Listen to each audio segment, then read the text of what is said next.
இன்னைக்கு நம்ம ஒரு முக்கியமான டாபிக் பார்க்க போறோம். இது ரொம்ப சாதாரணமா வரக்கூடிய ஒரு நோய். ஆனா பல நேரங்கள்ல இத சரியா கண்டுபிடிக்காம விட்டுருவாங்க. நம்ம இன்னைக்கு பார்க்க போறது ஸ்க்ரப் டைஃபஸை எப்படி துல்லியமா கண்டுபிடிக்கிறதுன்னு தான். சரி, இப்போ இந்த ஒரு சூழலை கற்பனை பண்ணி பாருங்க. உங்ககிட்ட ஒரு பேஷண்ட் வராங்க, கிராமத்துல இருந்து வராங்க.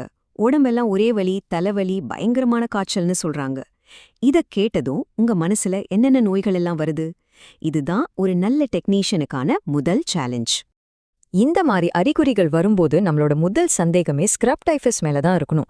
ஏன்னா இது சரியான நேரத்துல கண்டுபிடிக்கலனா இது ரொம்ப சீரியஸான ஒரு நோயா மாறிடும். ஸ்க்ரப் டைஃபஸ்னா என்ன? இது ஓரியாண்டியா ஸ்விச்சுகாமுஷி அப்படிங்கிற ஒரு பாக்டீரியாவால வருது. இந்த சிகர்ஸ்னு சொல்லப்படுற சின்ன சின்ன பூச்சிகள் கடிக்கிறது மூலமா இது பரவுது. முக்கியமா விவசாய நிலம், புதர் மண்டி இருக்கிற இடங்கள்ல இது ரொம்ப அதிகம். அதனால தான் கிராமப்புற பேஷண்ட்ஸ் கிட்ட இந்த அறிகுறிகள் இருந்தா நம்ம கண்டிப்பா ஸ்க்ரப் டைஃபஸை யோசிக்கணும். காய்ச்சல், தலைவலின்னு சொல்றதெல்லாம் பல நோய்களுக்கு வரும் பொதுவான அறிகுறிகள் தானே. ஆனா இந்த நோய்க்குன்னு ஒரு ஸ்பெஷலான ஒரு தனித்துவமான அடையாளம் இருக்கு. அத பேஷண்டோட உடம்புல தேடி கண்டுபிடிக்கிறது ரொம்ப ரொம்ப முக்கியம்.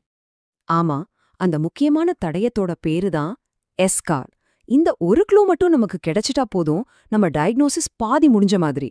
இதோட பங்கு உண்மையிலே ரொம்ப பெருசு. ஆனா இங்க ஒரு இன்ட்ரெஸ்டிங்கான விஷயம் இருக்கு. இந்த எஸ்கார் எல்லா பேஷண்ட்ஸ்க்கும் இருக்குமான்னு கேட்டா அதுதான் இல்ல.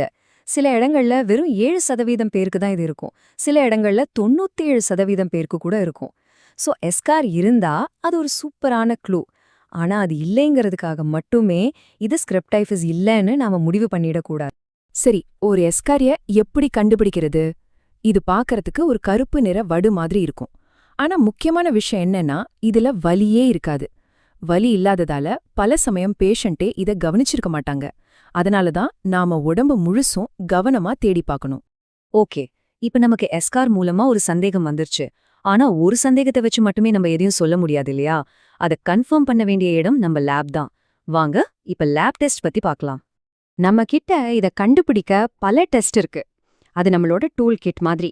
ஆனா எந்த சூழ்நிலைக்கு எந்த டெஸ்ட்டை தேர்ந்தெடுக்கணும் அப்படிங்கறதுல தான் ஒரு லேப் டெக்னீஷியனோட உண்மையான திறமையே இருக்கு.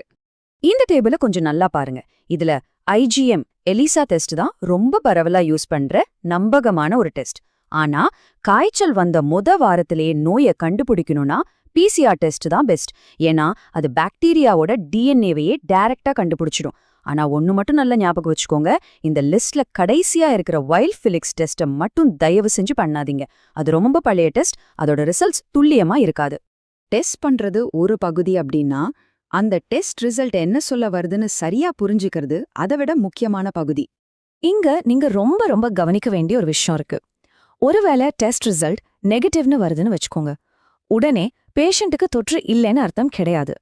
குறிப்பா காய்ச்சல் வந்த முதல் வாரத்துல ஆன்டிபாடிஸ் டெஸ்ட் பண்ணா அது நெகட்டிவா வர வாய்ப்பு அதிகம். ஏன்னா உடம்புல ஆன்டிபாடிஸ் உருவாகிறதுக்கு கொஞ்ச நாள் ஆகும். அதனால டாக்டருக்கு சந்தேகம் அதிகமா இருந்தா கொஞ்ச நாள் கழிச்சு மறுபடியும் டெஸ்ட் பண்ண சொல்றது கட்டாயம். சரி, இப்ப நம்ம பார்த்த எல்லா விஷயங்களையும் ஒன்னா சேர்த்து பார்ப்போம். பேஷண்டோட அறிகுறிகள், நம்ம கண்டுபிடிச்ச எஸ்கார், அப்புறம் நம்மளோட லேப் ரிசல்ட்ஸ், இது எல்லாத்தையும் இணைக்கும் போதுதான் நமக்கு ஒரு முழுமையான டயக்னோசிஸ் கிடைக்கும். ஒன்னு மட்டும் நல்லா புரிஞ்சுக்கோங்க, நீங்க இந்த நோயை எவ்வளவு சீக்கிரமா சரியா கண்டுபிடிக்கிறீங்களோ அது ஒரு நோயாளியோட உயிரையே காப்பாத்தும். இது ரொம்ப சிம்பிளா ட்ரீட்மெண்ட் கொடுக்கக்கூடிய ஒரு நோய் தான். ஆனா கண்டுக்காம விட்டா உயிருக்கே ஆபத்தாயிடும். ஏன் நம்ம இதுக்கு இவ்ளோ முக்கியத்துவம் கொடுக்கறோம்னா, இத கவனிக்காம விட்டா அது நியூமோனியா, மூளைக்காய்ச்சல், ஏன் கிட்னி, லிவர்னு பல உறுப்புகள் ஃபெயிலியர் ஆகுறதுக்கு கூட காரணமாயிடும். ஒரு நல்ல லேப் டெக்னீஷியனா இந்த மாதிரி மோசமான விளைவுகளை தடுக்கிறதுல உங்க பங்கு ரொம்ப பெருசு. கடைசியா இந்த கேள்விய உங்க மனசுல பதிய வச்சுக்கோங்க. அடுத்த முறை காரணம் தெரியாத காய்ச்சலோட ஒரு பேஷண்ட் வந்தா அவங்க உடம்புல அந்த மறைஞ்சிருக்கிற தடயத்தை, அதாவது அந்த எஸ்கார தேட மறக்கவே மாட்டீங்க தானே? ஒவ்வொரு காய்ச்சலுக்கு பின்னாலேயும் ஒரு கதை இருக்கும். அதை கண்டுபிடிக்கிறது உங்க கையில தான் இருக்கு.